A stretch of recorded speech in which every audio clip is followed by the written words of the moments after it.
You feel this nervousness on the phone there? Sir, I've been trying to make an urgent phone call up there. Well, I don't think it's something I want to do on an overseas phone. You gotta make some phone calls. Hang up the phone. Prank caller. Prank caller. Ladies and gentlemen, welcome once again to Packernet After Dark. This is the call-in show, the Packernet Podcast Network. If you'd like to call in, if you'd like to participate in the show, please feel free to do so. The phone number here is 608-501-0718. New callers go directly to the front of the line. Since we don't have any, we'll just get started with Daniel from California, and I'm going to try to keep my talking to a minimum because we have a lot of calls to get through in a very short period of time. Yeah, man, the Bears, come on. This is just bad. At least when you did it before, you gave Bears fans hope, so it's they didn't question what was going on. Did you not let it be this bad? Because they just all melt down. I like what was going on before with Eberflus. Can we get Eberflus back? I don't like this. That's all I got. Go back, go. I'm fine with it. Especially since they're starting to get all testy again. Rather than, they went through their whole oh, woe is me, we suck phase, and now it's fight to the death, circling the wagons around Caleb. Because it's all they've got. And I can't wait to make a lot of fun of him tomorrow, because that's going to be a large part of what we're doing. Because we only have one more day before the Bears give me new material, so I got to offload what I got. Hey, I just want to give a shout out to Matt LaFleur, because there are some crazy Packer fans that don't appreciate what's going on here. I remember it was probably 2020 or something, but when the 49ers were doing really good and everybody was just gushing over Mike McDaniels, whatever that dude's name is in Miami. Yep. But they were just gushing over his run game concept, saying it's revolutionary. It's right. It's crazy, man. This thing's going so you can't. It just creates wide open holes. It's just I remember those running schemes, and they're pretty good. And yes, they had a little bit of motion in, but with what Matt LaFleur is doing, it's so crazy. I just the perfect explainer of how crazy it is the play they ran against the 49ers where Josh Jacobs walked through a 10-foot hole right at Fred Warner, and Fred Warner is just totally flabbergasted and doesn't even see Josh Jacobs running at him because of all the misdirection going on with Matt LaFleur. And it's, I would say, a revolutionary run game because he's taking all these simple concepts, but he's designing all these motions into it to where you have 3 run plays on one, and they're all schematically sound. And I remember the Shanahan, I think it's a podcast or a multi-series where they talk about all the Shanahan coaches, and they go into every single one of those guys, McVay, they go into Shanahan, they go into McDaniels, but they don't even give Matt LaFleur any credit. But you look at all of them, and Matt LaFleur's the best one. He is. And I'm tired of all these guys talking about Matt LaFleur. And you know what? The one thing we get over these other guys, we get brutal honesty from Matt LaFleur. These other guys are all big-headed, and it's I'm right. I'm always right. Matt LaFleur, how many times has he gotten up on the mic and said, that's actually my fault? I freaking love Matt LaFleur for that. I can't remember a single time where Shanahan hasn't thrown his own player under the bus because something didn't go the way that they wanted, right? Every freaking time Shanahan's throwing somebody under the bus. And McVay's trying to be Mr. Boy Genius where he's not going to say anything like that. But LaFleur, he'll straight up and say, yeah, that didn't work out. That was inefficient. That was my fault because I was indecisive. I love Matt LaFleur for that. That's why he's a good coach. That's why he's revolutionary towards offensive scheming. Go, Pack, go. Yeah, there's a pretty big lack of ego on the team, which is also a pretty big benefit. And I do think that a lot of that probably starts at the top. And that went back to Mike McCarthy. He was very much that way. I think there have been a couple times in an effort to protect the quarterback, has thrown a few other people under the bus, but never at the expense of himself, because he also threw the coaching staff under the bus, including himself. But no, he's never been shy about taking the blame, even when it's clearly not his fault, to go as far as to say, ultimately everything's my fault, so it's my fault. Hey, Ryan, what's up? It's Nate. I'm breaking my own new rule here a little bit because the Packers have been playing great since I took a hiatus from calling into Packernet After Dark. It happened by accident the first time. And then the second week, I was like, I'm going to try not calling in because I think it might be good luck. But there's just too much good going on for me to not call in. So I hope this doesn't continue my curse. I'm trying everything right now to help out this team with all my my stitions. Appreciate it. I'm not superstitious, but I'm a little stitious. Anyway, just wanted to talk a little bit. I know your most recent podcast, you were talking about all the negative Packer fans, which usually includes me, but I actually wanted to call in to say I got to eat my hat a little bit here because I said that I didn't think that this was a playoff team a few times throughout this year. And at those times, it really didn't feel like it. But I think we're getting hot at the right time, and I know the media says that a million times, but that's kind of right. Like, it doesn't really matter how you play during the season as long as you make the playoffs. Right. And once you get to the playoffs, your record doesn't mean anything, really. Like, it's one loss and you're out. So the fact that we're getting hot at this time of the year I think is great. Offensive line was another thing that I was very suspect of.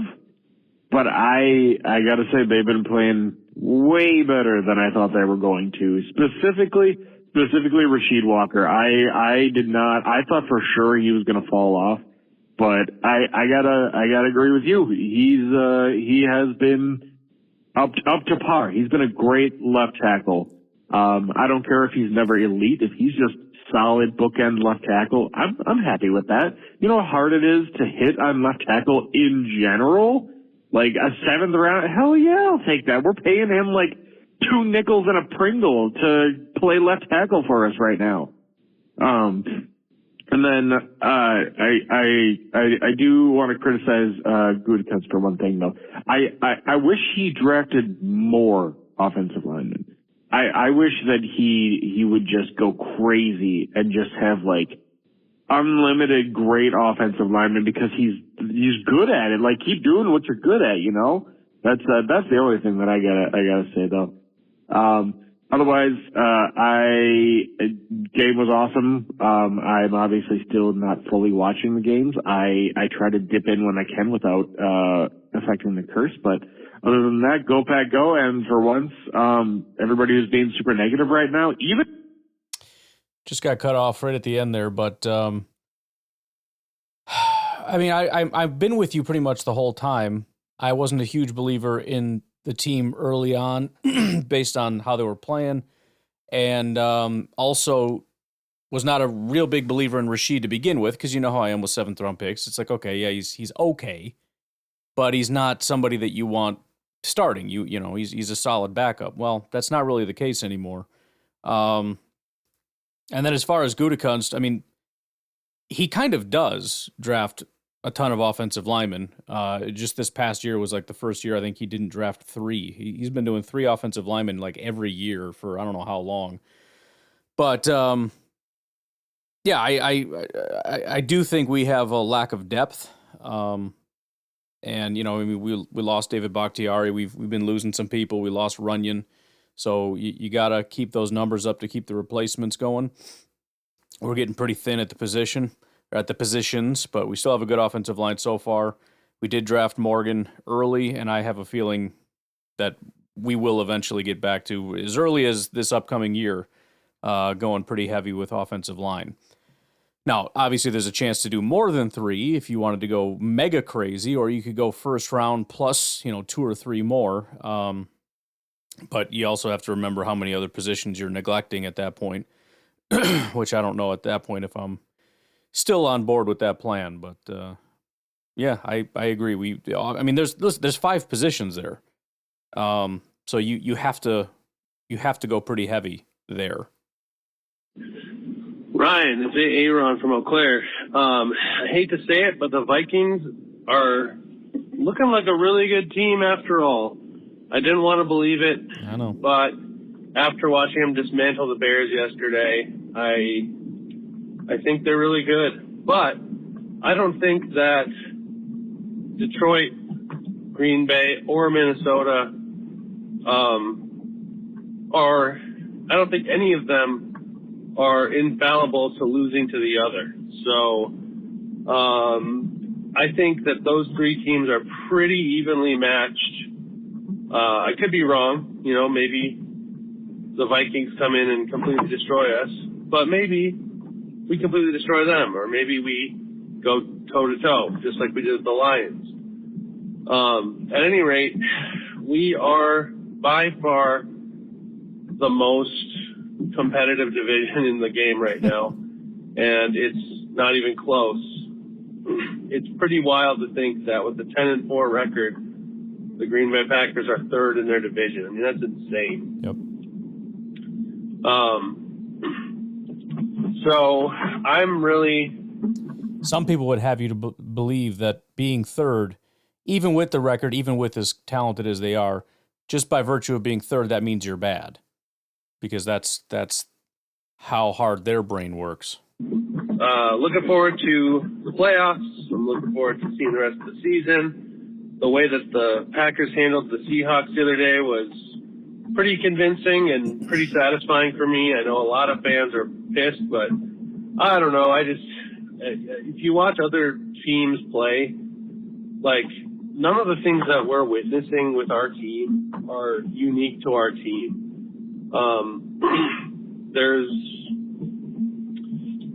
The Kansas City Chiefs have had stretches where they've had really inconsistent play. Yeah, like all year. And every team has games where things happen and their team doesn't fire on all cylinders.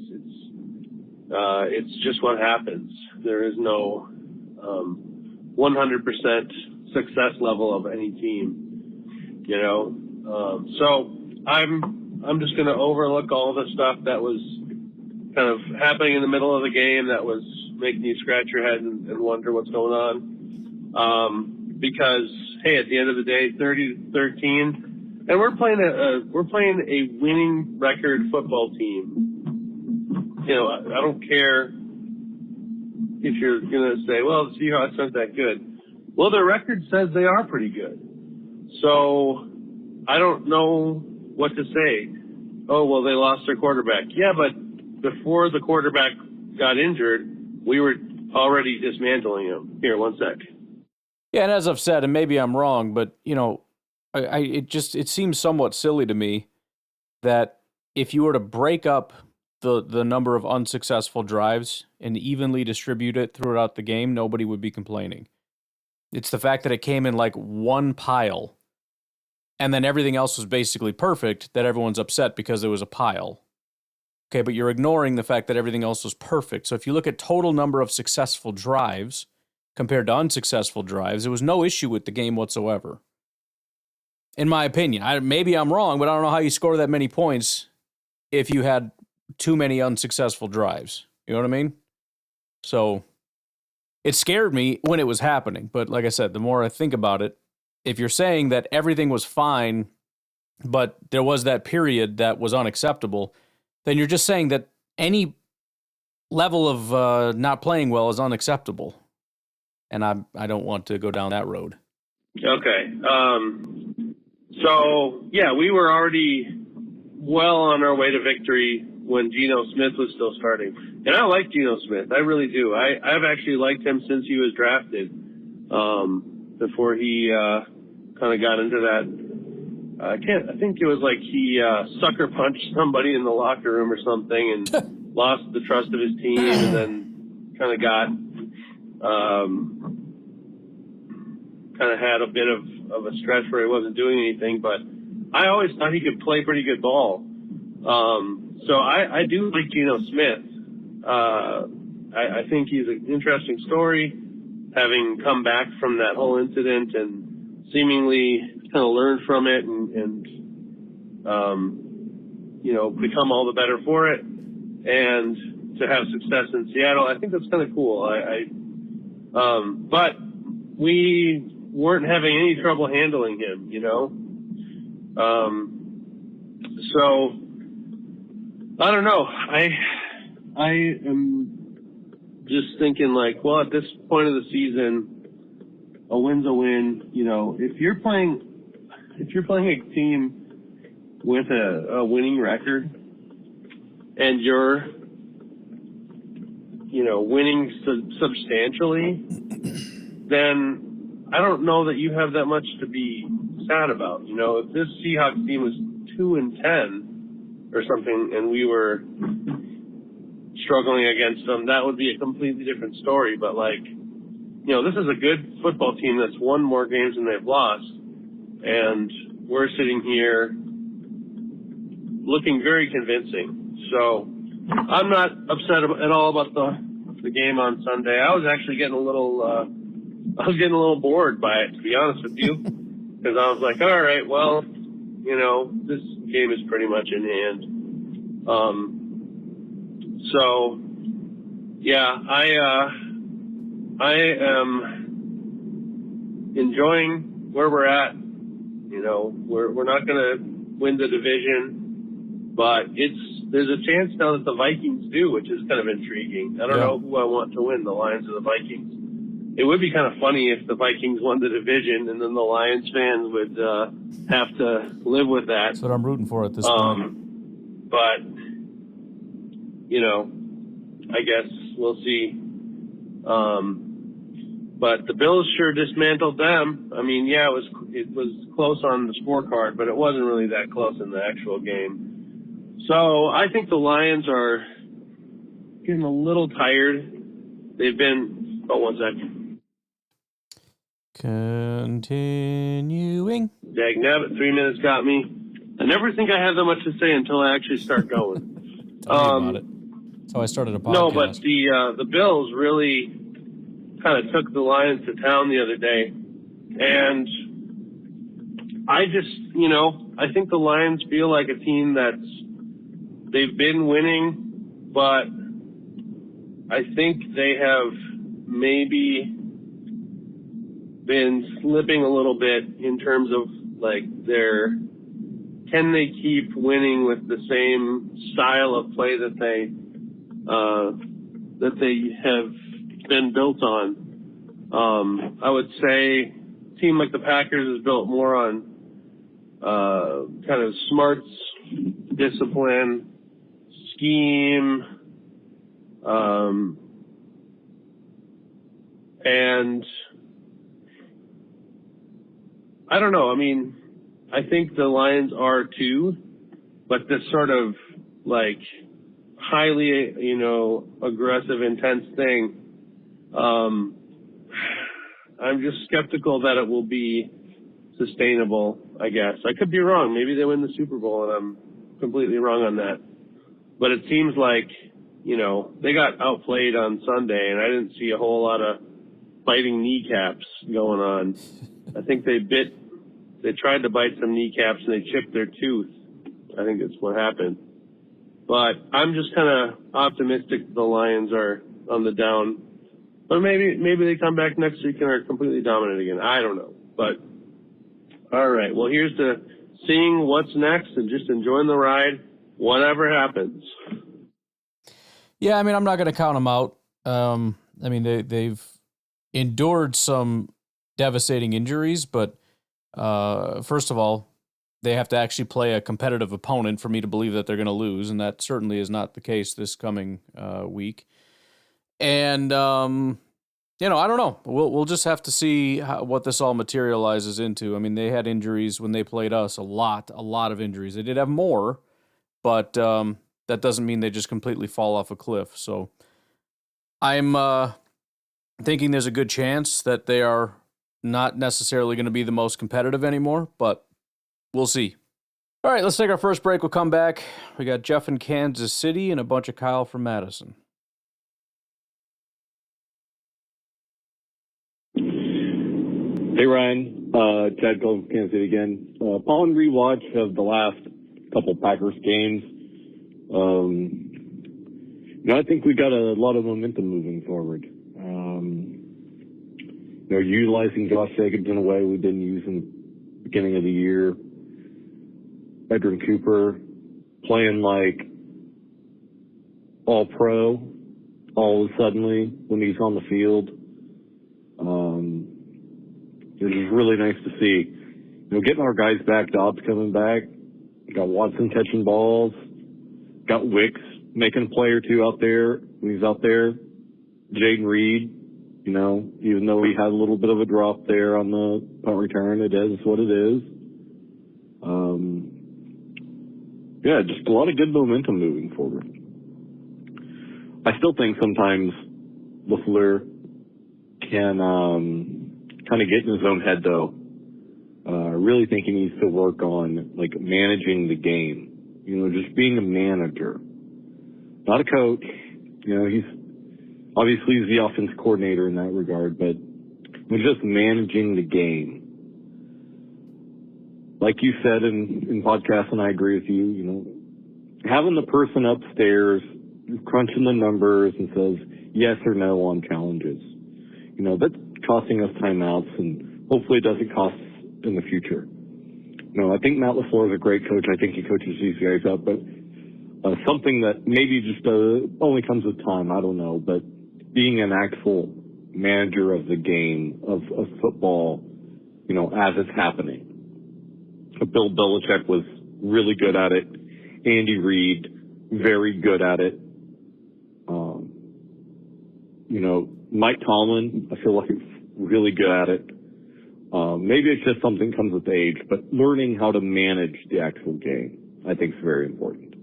Anyway, that's all I got. Go Pack, go. Yeah, and I mean, again, this with the whole, I don't want to get too hung up on recency bias.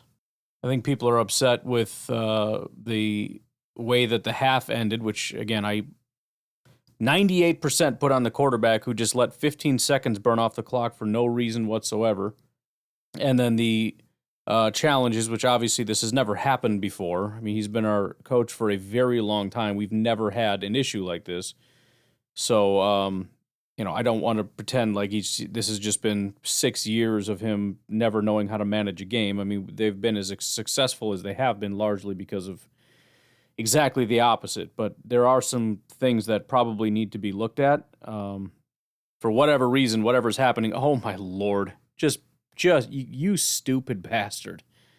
Oh, sorry, I'm watching the Steelers-Ravens games. The Ravens just gave the ball away to Russell Wilson, and Russell Wilson throws a pick six on his first play. What a stupid jag-off. Put in Justin Fields. That frickin' weirdo. That was a terrible throw. My goodness. Sorry, yeah, frickin', I don't know. Gotta work on a couple things here. Kyle, what's up? Ryan, Kyle from Madison, buddy. How are you? Good. So, I know I'm not trying to make you the defender of PFF, I know you've long talked about how Bears fans, and they don't like the greeting of their player, they trash PFF. And I don't want to be that. But I cannot. Now, I've watched every snap of both quarterbacks from that Seattle game now a couple times.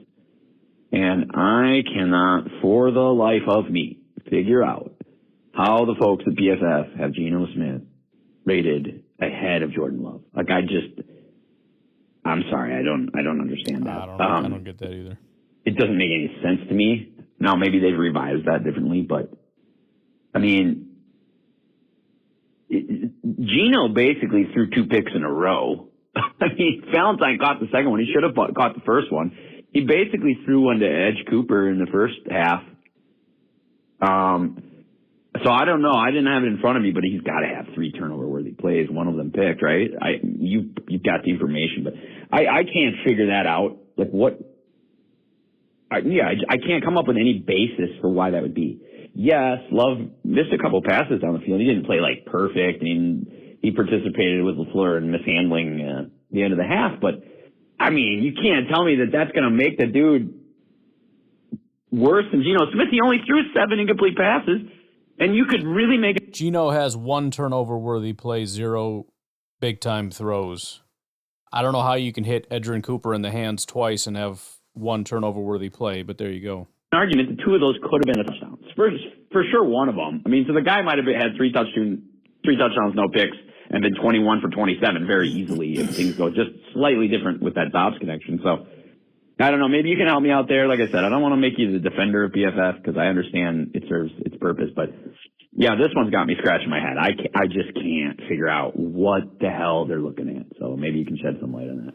I can't. I talked about it at the time. I when we went over it, I don't know how you can have 74% completion rate for 229 yards, 2 touchdowns, no interceptions, 1 big-time throw, 0 turnover-worthy plays, 123.8 passer rating, and come up with a 67 grade. I just don't know how you do that. I would love to know what he did wrong, but I don't have a pipeline to PFF. I know they've gotten stuff wrong in the past. I've directly reached out, and of course they're not gonna respond. They're not gonna have any. I mean, occasionally they'll if they have actual reasons for stuff, they'll explain it, and usually it has something to do with their process that most people are just not going to agree with anyways. But if it's something that they just absolutely got wrong, then well, I guess I shouldn't say that. They have actually. I remember one time they did actually go back and fix something, but a lot of times they're just going to ignore you is what's going to happen. It's only if it gets loud enough, but it's not going to get loud enough on this one. This is just, I don't know. I didn't go back and watch all of his snaps, so I don't know, and I don't intend to. But yeah, this one, as soon as I saw it, I just thought that's just wrong. This is one of the best games I've seen him play. I don't know what else to say. And again, 1 big time throw. I'm positive there were at least 2. You can't tell me the Christian Watson pass and the Romeo Doubs touchdown are not big time throws. So what the hell are you talking about? And again, Geno threw at least 2 interceptions in this game because he hit Edgerrin Cooper twice. So I don't know how he has 1 turnover-worthy play. I don't know. My general trust in PFF has less to do with every single thing being perfect and more to do with over time things kind of balance themselves out. That's why good players end up having good grades and bad players end up having bad grades. That's why Bears fans hate PFF because their players don't get good grades, which makes sense because they don't have a good football team. So there you go. But yeah, once in a while, I think almost every time they're getting it right by their standards. Sometimes you look at it and go, somebody just, like I said, it's just the Scantron thing. Like when you go take a test and you have no idea and you just don't care and you just see and just handing it in. Sometimes I think these PFF guys are on tight deadlines and they're just like, yeah, here you go. And they try to push it through. And then you got the guys over them that are double checking it. And once in a while they don't check. So it's just the perfect storm. You know, they're also just passing it through. But yeah, that's a brutal one. I don't have an answer for that one. Hey, Ryan, it's Kyle again. A couple other things I wanted to note from the Seattle game before we turn the page here to the Saints. So I was talking mad smack last week about how coaches have this like invisible force that doesn't allow them to do things repeatedly, even if they're working, except for apparently Dan Campbell last week or Ben Johnson. So I have to give credit to LaFleur this week. Somebody asked him in the post game about the first drive and whether or not, I think it ended up being like 9 runs. I don't think they threw a single pass. I might be off there, but I believe it was like 8 runs by Jacobs and 1 by Love. And they asked LaFleur, if that was the plan and that was what they had scripted. And he said, no, actually, but they saw some things and they adjusted in that opening series. And I just have to say, man, kudos. Yeah. This is what I'm talking about. Like, and we've been asking for this for years. I mean, this, and I, probably going back as long as I can remember here, but how often do they do things that work? Usually running the ball. That's usually the one that they don't want to keep doing. But how often do they have this thing where it's like, why don't you just do it until it doesn't work anymore? And the thing that I got annoyed by in this game is that that's exactly what they did, and some people are upset about it. And it's like, I don't understand why you're mad. Like, why are you running into a brick wall? Well, that's the point. You run until they show you that you can't run anymore, and then you start passing more, right? Not the first time it doesn't work, but you kind of keep going back to it until you get a really good understanding that, okay, they are officially taking this away now, and then you start passing all the time. This is, in my opinion, this is exactly what we've been asking for. If something's working, do it until they prove that they can stop it. I don't care if you run every single play of the game. If they literally can't stop it, then just don't stop doing it. And I don't care about Jaden Reed's touches or feeding all the mouths or any of that crap. Do exactly what it is that's going to work, and that's it. Don't do anything else. Stop yourself. You know what I mean? Like, make them stop you. Yeah. Then move on to something else. Make them freaking, close down the middle field, bring the extra guy, and then let 10 cook. And that's exactly what they did. That freaking series at the beginning where they just ran it down their throat. I mean, that might have just about won the game for us if you think about all the effects it had. So kudos to the team and to LaFleur for not being rigid and just grind it and smash it down their face and let them know that it was going to be a street fight and we were going to just do what we wanted to do, and that was all there was to it. And that's exactly what happened from that point on. So just super pumped about that, everything that happened there. Question for you. I think a lot of the, anger, or what are we calling it? Entitlements that some people feel.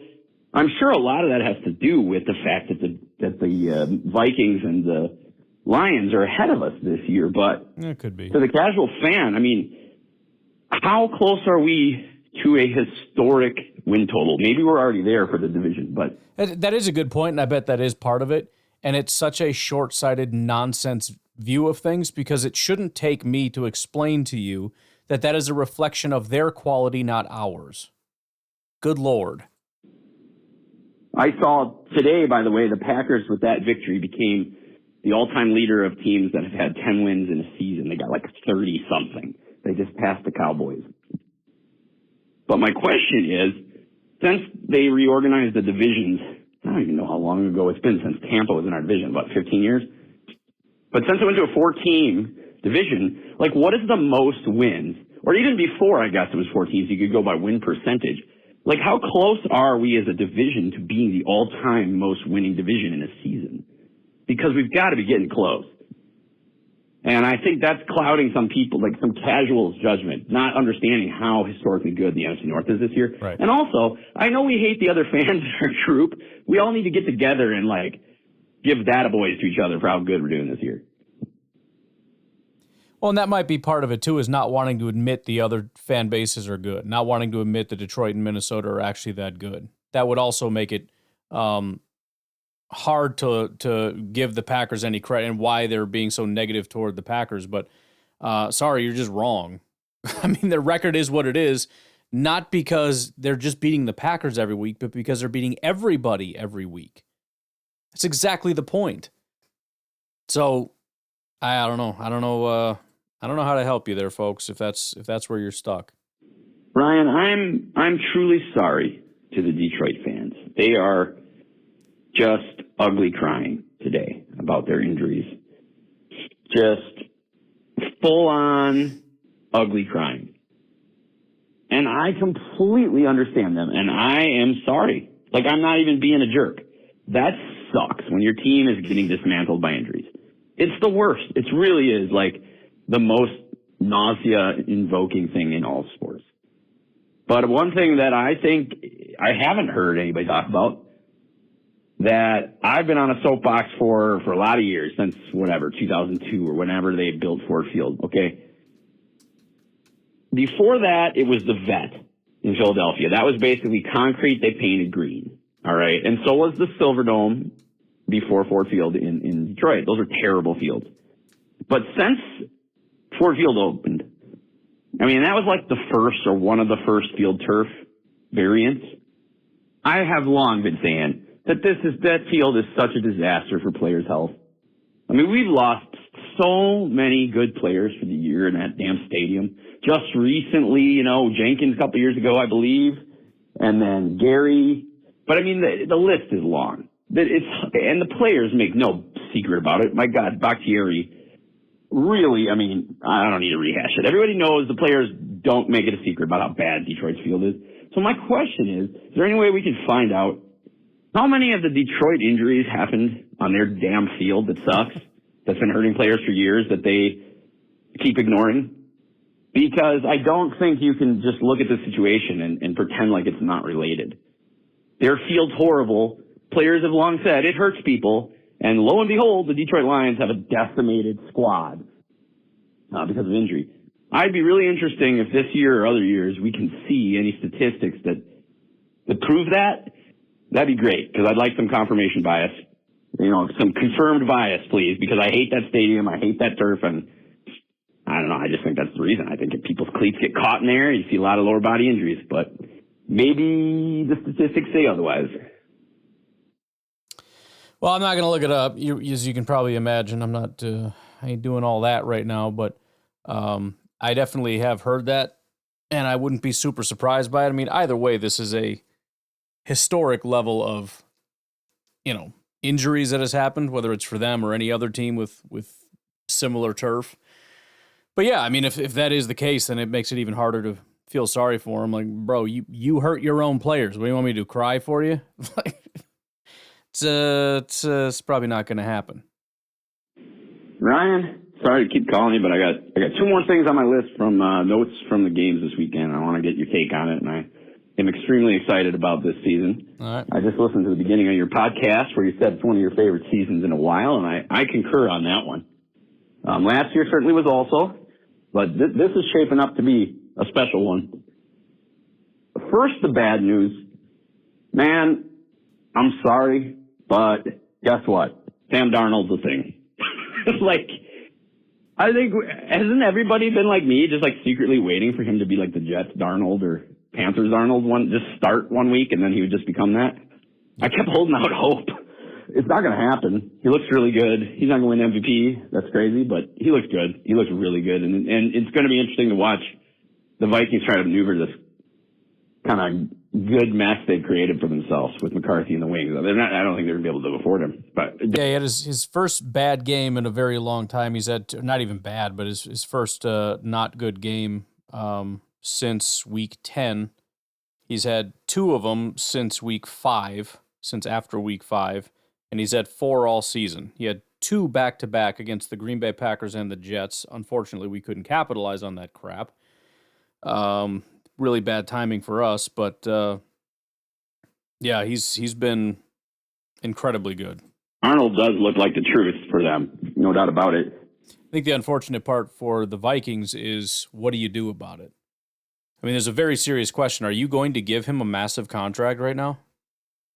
Because Sam Darnold might be in order to get that. Are you just going to give him a $50 million contract?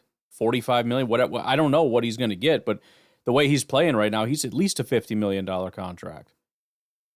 Are you going to give him that with J.J. McCarthy sitting there? Because if not, then he goes bye-bye after this year, and I think that's the biggest question. And it seems like a foregone conclusion to a lot of Vikings fans, which kind of surprised me, but that's probably the reason why. A lot of Vikings fans are like, well, yeah, next year he's gone, so we got to figure out what we're doing. And I didn't understand it, but that probably is the situation. Are you actually going to pay him? And it's going to seem like a super big brain thing. When they let him go, somebody else gives him a big contract, and he's back to the same old frickin' Darnold again. But we'll see how it goes.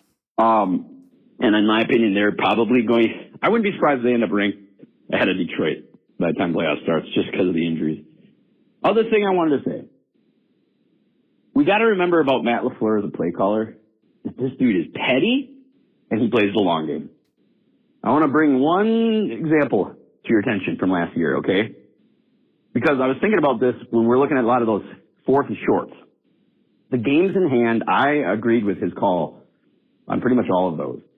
But the one thing I was thinking too, if you're LaFleur, do you really want to use a nice play call to get 3 yards in a game where you don't really need to put that on the film?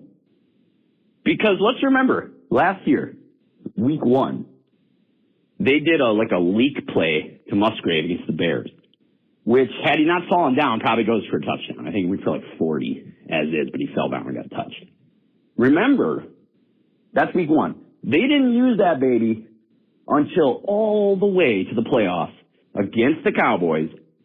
And all of a sudden in the second half, Packers going from right to left, They pull out the week 1 leak play Yep. to Musgrave, and it goes for a touchdown. He's wide open. Yep. I mean, nothing gets the Cowboys fans more incensed than playing that replay.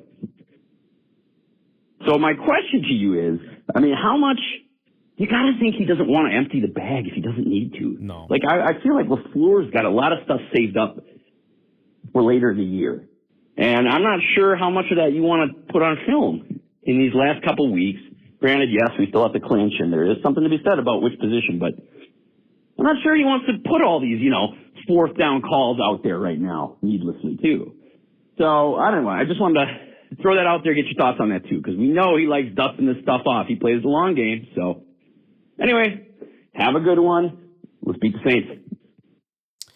Well, I think that that's true, and I also think that it's similar to what we're talking about as far as the challenge. I think if we're talking playoffs, if we're talking a different situation, that's probably not a challenge. If it's a closer game or whatever where you need your timeouts more, when you really don't care about your timeouts as much and are just seeing if you can steal one, you maybe go that direction. You maybe even try some stuff out. This may be even like playoff testing type stuff. Similarly, people are upset about that play call. I don't think it was a bad play call to begin. I mean, running up the middle for 2 yards is pretty standard. However, if it's playoffs, you might actually see something, if you want creative as opposed to, creative could mean a lot of different things. My assumption when people say creativity is, I don't know, some kind of just a more generic play, but not that generic. Maybe what some people mean is like go deep in your bag. If that's what you mean, then yeah, I'm with Kyle on this. Save that for the playoffs. This is not the Super Bowl, okay? We don't need to empty the bag with all the new little trick plays that he's been working on in the lab. We don't need to see that until the playoffs. And to be honest, we don't even need to see it until the Super Bowl unless we need it. And the reason I say that is just go play a game. And if you're able to cut through that team like you did with Seattle, you don't need to do anything tricky. Just keep on going. Wait until you are in the playoffs and are meeting some adversity. The game is close. The game is down. Now we got to start digging here. Anyways, we'll take a break. We'll come back and do some more calls. Hey, Ryan, it's Chad again from Kansas City. Yeah, I just wanted to clarify, though, what I was saying about Matt LaFleur. I don't think the coaching's bad at all. I don't get that. I think coaching-wise, everybody's doing a really fine job, even Rich Bisaccia. My only problem, like I say, is with management, like the actual management of the game, which I think has always been a soft spot for LaFleur. I know he had some times there where he did really well with challenges and things like that, but even that, I think it's a breakdown in the processes. And the only excuse I can think about for all the missed challenges and such is they're just trying to get processes down, from reviewing to get it into Jordan. But I just don't see that happening either. Maybe I don't know. In the fake the fake go for it on fourth kind of thing. I don't know if he's just in his bag setting this all up, if he's playing the long game. Maybe he is. I don't know. But for the mostly the coaching stuff, I think he's doing a great job. I think he's probably the top 5 coaches in the league. And he has been since he's been in the league. Mine's all with management, like managing the game, managing staff in a way to make the best decisions possible. Their analytics, I don't know who's managing that, but he's the head coach, so he's supposed to be managing the coaches, right? Kind of the general manager, the CEO of the sideline. And I just think that Matt could be better in that regard. I'm not saying he's bad. I just say he could be better. I think that's what makes Bill Belichick so great and profound again. And Andy Reid, people want to talk about Andy, but, he makes really good decisions. And he picks his points and he picks his poison. And yes, he has a really great quarterback, Pat Mahomes, who's not really that great this year or last year, by the way. That's 2 years bad.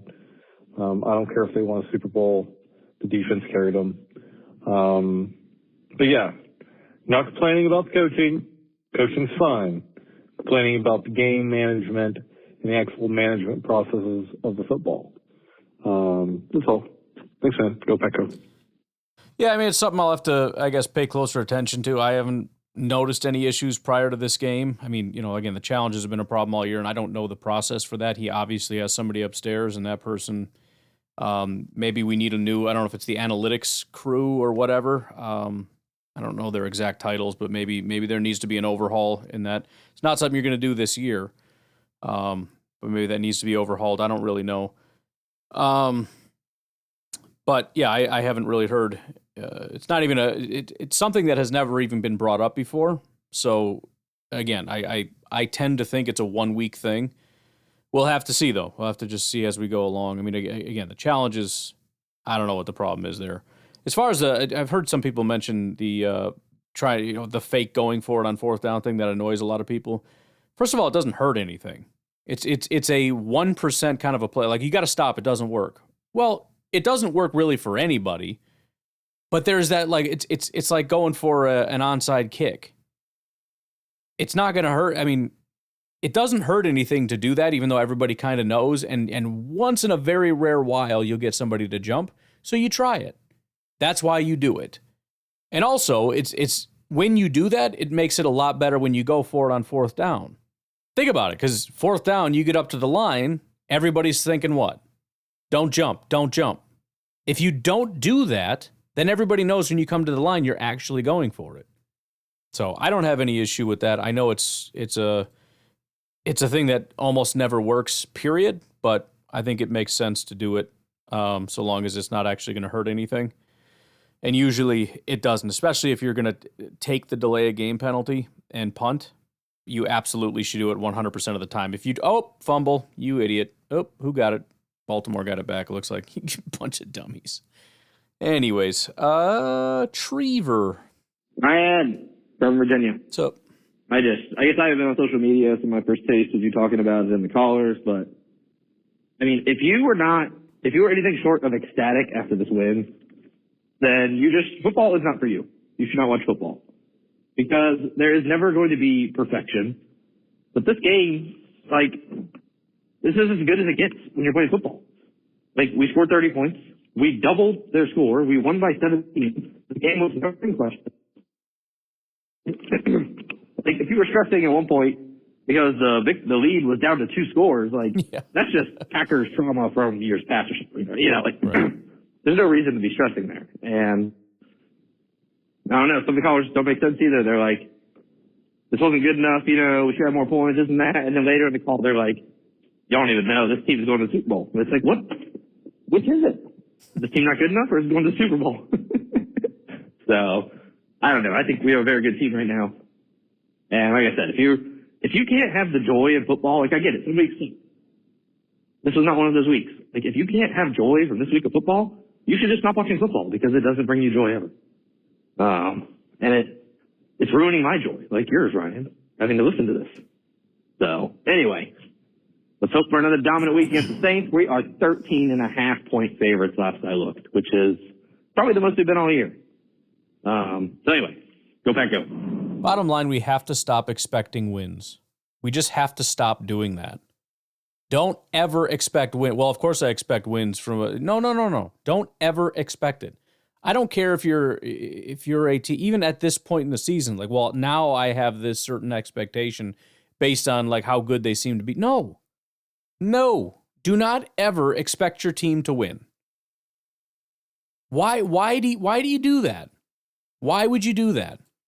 Only one team wins, and the other team is going to lose. Why can't the other team ever win? Why in your mind does your team have to win every single time? They don't have to win. It's 50-50. Consider it almost luck if your team ever wins an NFL football game. There are teams out there that almost never, ever watch their team win football games. Ever. And if their team does win, it basically is luck. Don't expect to win. Not even this week. Against the Saints, 13.5. Do not expect to win.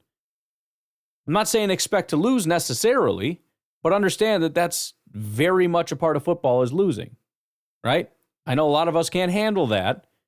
We can't handle the reality that losing is a part of the game, and that's too hard for us. But start going into these games understanding that losing is a possibility and that that's okay. And then when you win, probably be pretty happy about it would be my guess. I don't know. We'll have to find out. Yo, Brian, it's your uncle, Rico. Yo. I'm worried about you, bro. All right. I'm just working, listening to your podcast, and actually, I don't know which one it is, just popped on. Where you're getting upset with the Packer fans because they're complaining about the Packers. Yeah, don't worry about those losers, Ryan.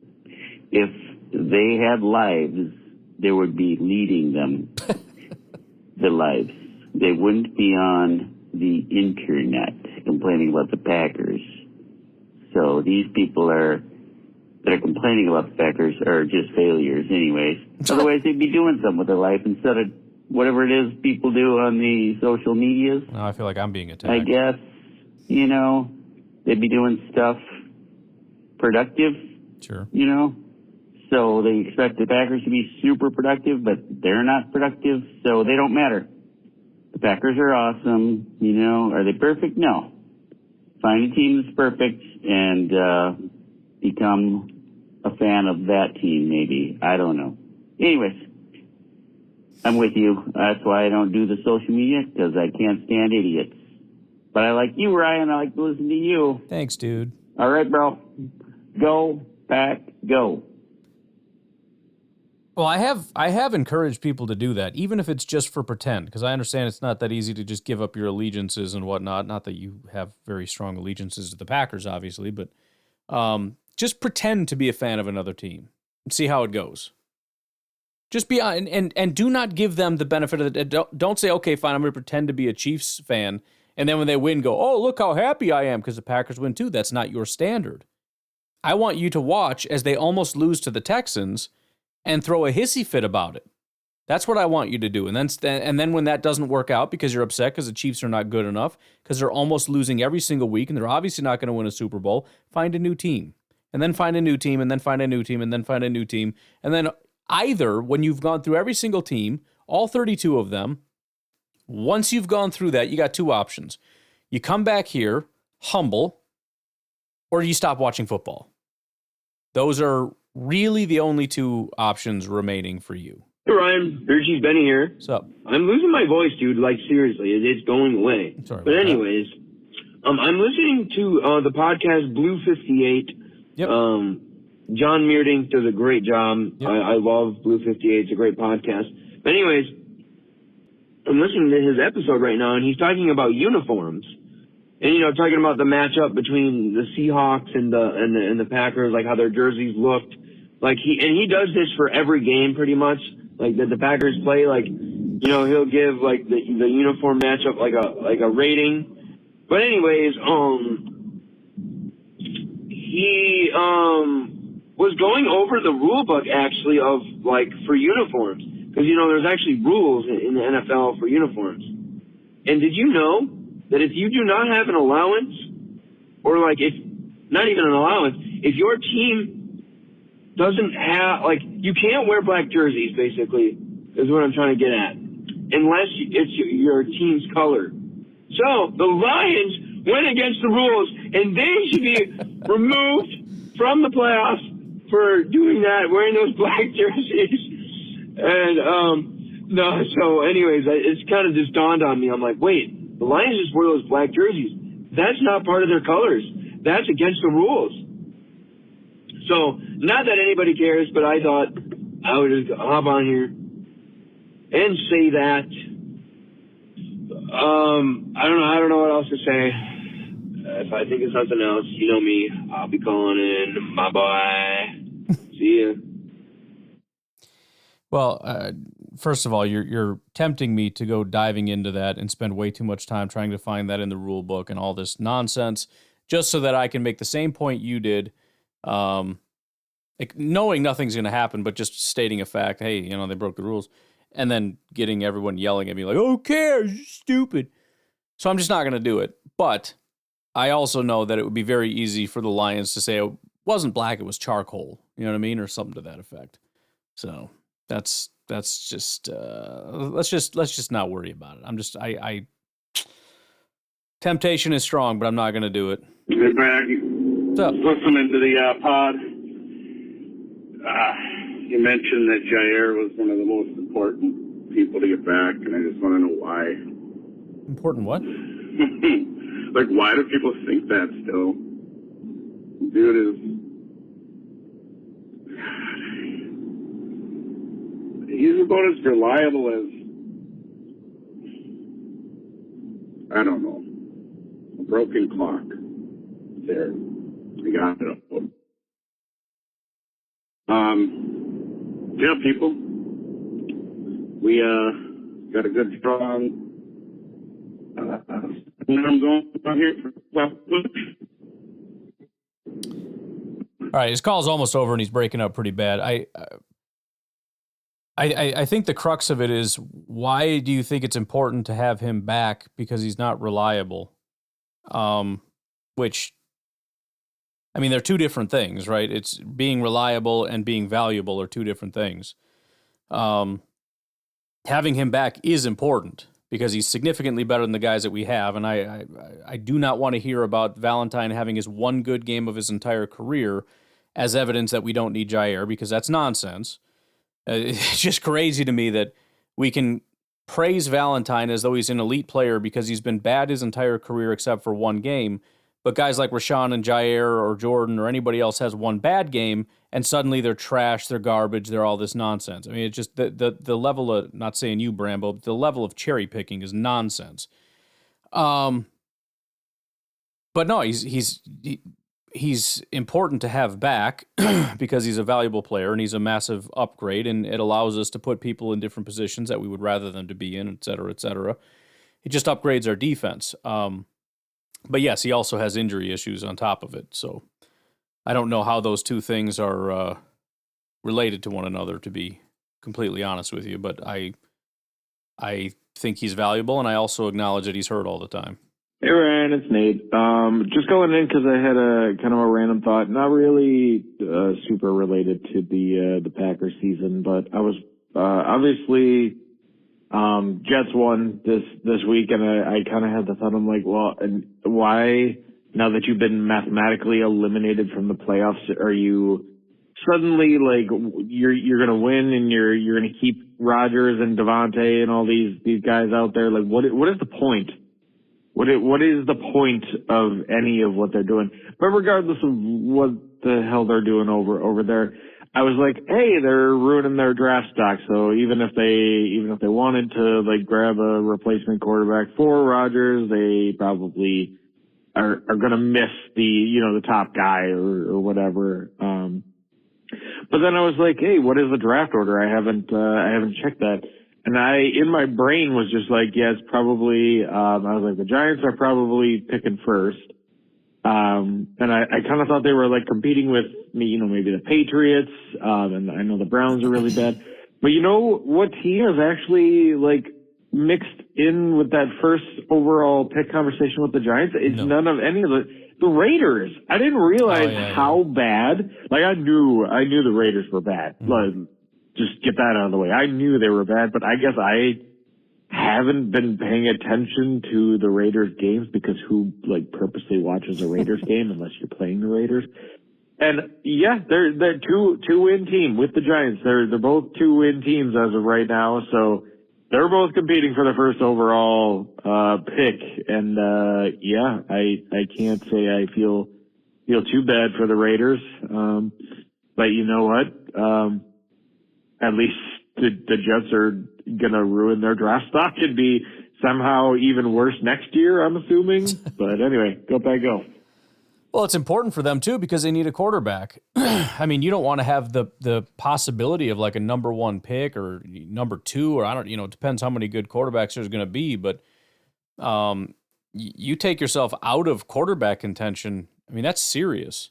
And everybody always say, oh, don't play for the draft. Don't play.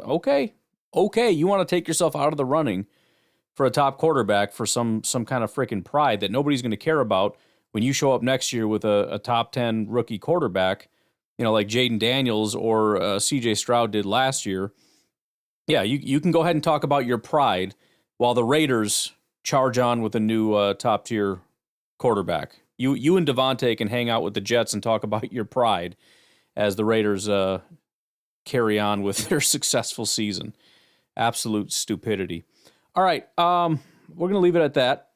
We're going to have to do a lot of calls tomorrow on the show, so I think we may, I don't know, man, we may have to skip all the Bears stuff and just save that for later because we got a lot of calls to do, but I'm going to go. You guys have a good rest of your night. I'll talk to you later. Bye-bye.